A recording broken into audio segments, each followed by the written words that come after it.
The Navy will soon finish initial prototyping of new weapons tubes for its Virginia-class submarines designed to massively increase missile firepower, bring the platform well into future decades and increase the range of payloads launched or fired from the attack boats.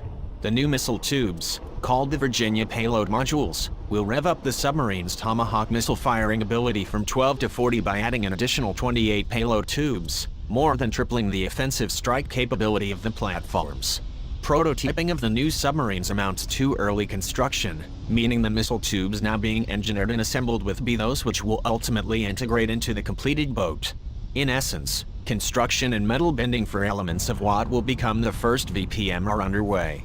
Virginia payload module prototyping efforts are underway, with the first set of payload tubes under construction. Design products are on track to support FY19 construction. Cost and schedule performance remain within parameters established at the outset of the program, Naval Sea Systems Command spokesman William Couch told Scout Warrior. Increasing undersea strike capability is a key element of the strategic calculus for the Navy as it continues to navigate its way into an increasingly high-tech and threatening global environment. Potential adversaries are not only rapidly developing new quieting weapons and sonar detection technologies but also fielding long-range, precision-guided anti-ship missiles designed to target surface ships at long ranges. The Chinese DF-21D and subsequent follow-on weapons in development are engineered to destroy carriers, destroyers and other surface vessels from distances as far as 900 miles offshore. If there is not a suitable defense for these kinds of long-range anti-access area denial weapons, the Navy's ability to project power and launch attacks could be significantly limited. Carriers, for example, could be forced to operate further from the coastline at ranges which greatly complicate the aerial reach of many fighter aircraft which would launch from a carrier wing. If carriers are forced by the threat environment to operate at ranges further than fighter aircraft can travel, then new potentially dangerous aerial refueling options become much more complicated and challenging. This being said, Navy leaders have emphasized that its aircraft carriers will not be stopped or intimated away from operating where they need to operate. Additional high-tech defenses such as electronic warfare, possible laser technologies and emerging weapons are expected to vastly improve carrier defenses in future years. Furthermore, aerial drone technology such as the emerging MQ-25 Stingray refueler is likely to massively expand the strike range of carrier-launched fighter jets while minimizing risk to pilots. Nonetheless, Navy strategy is still looking much more closely at the size and mission scope of its submarine fleet moving into the future, as undersea assets will most likely have an ability to conduct reconnaissance or strike missions far closer to an enemy shoreline, locations where it may be much harder for surface ships to operate given the fast increasing threat environment. While the service is, of course, massively revving up its surface ship offensive and defensive weaponry designed to allow vessels to better operate in so-called contested or high-threat areas, submarines are expected to increasingly play a vital role in a wide range of anticipated future mission requirements. For example, increased sonar and quieting technologies referred to as Navy acoustic superiority are expected to allow submarines to conduct undersea reconnaissance missions much closer to enemy forces, and possibly behind defended areas. Such an ability could prove to be particularly relevant in coastal waters, shallow areas or islands such as portions of the South China Sea. These are precisely the kinds of areas where deeper draft surface ships may have trouble operating. TLAM is Tomahawk Land Attack Missile. It's a cruise missile, it's subsonic. It has a range beyond 1,000 nautical miles. It can do a number of things for us. It's obviously used as a deep strike asset for an immature battle space environment. You have a lot of variables, and the ground force commander or any commander is really not willing to assume a certain level of risk with ground forces or aircraft. Tomahawk is the perfect weapon of the day to get you in there and to be able to provide that deep strike capability. The Navy plans to engineer a new 84-foot-long module into the length of the submarine in order to add 4 87-inch launch tubes into the body of the ship. The tooling and initial castings are now nearing completion and preparation for the first prototyping of the VPM tubes, which will be finished in 2017, developers explained. Construction of the first VPM boat is slated for 2019 en route to being finished and operational by 2024 or early 2025.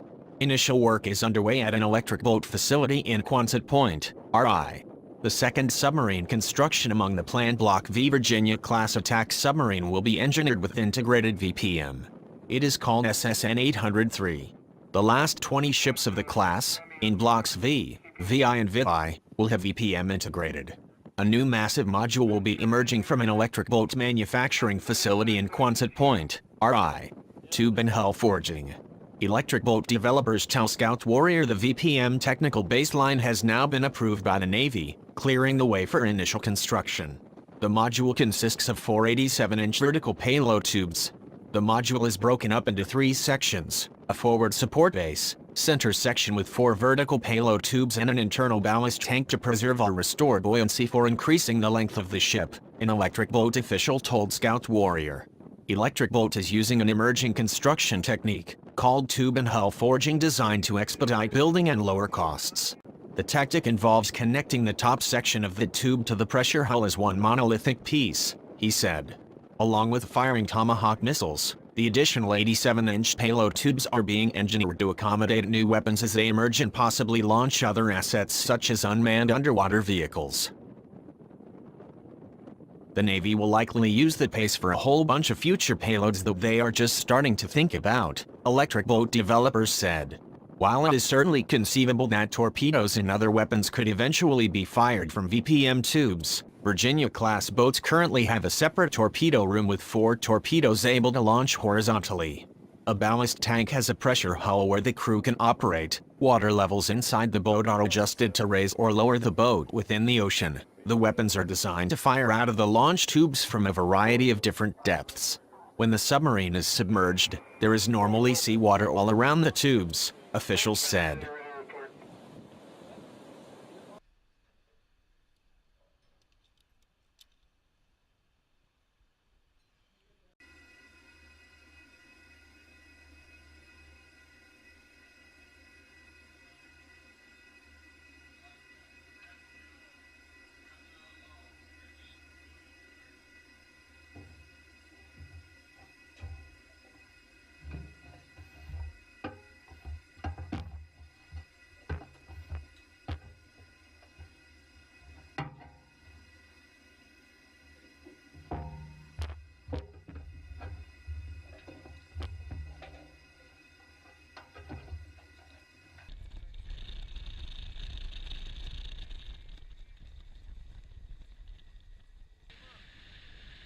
The reason for the Virginia payload modules is clear. Beginning in the 2020s, the Navy will start retiring 4 large Ohio-class guided missile submarines able to fire up to 154 Tomahawk missiles each.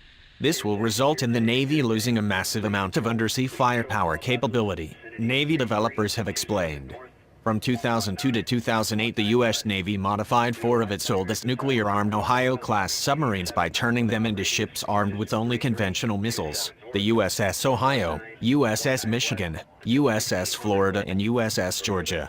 They are called SSGNs, with the G designation for guided missile.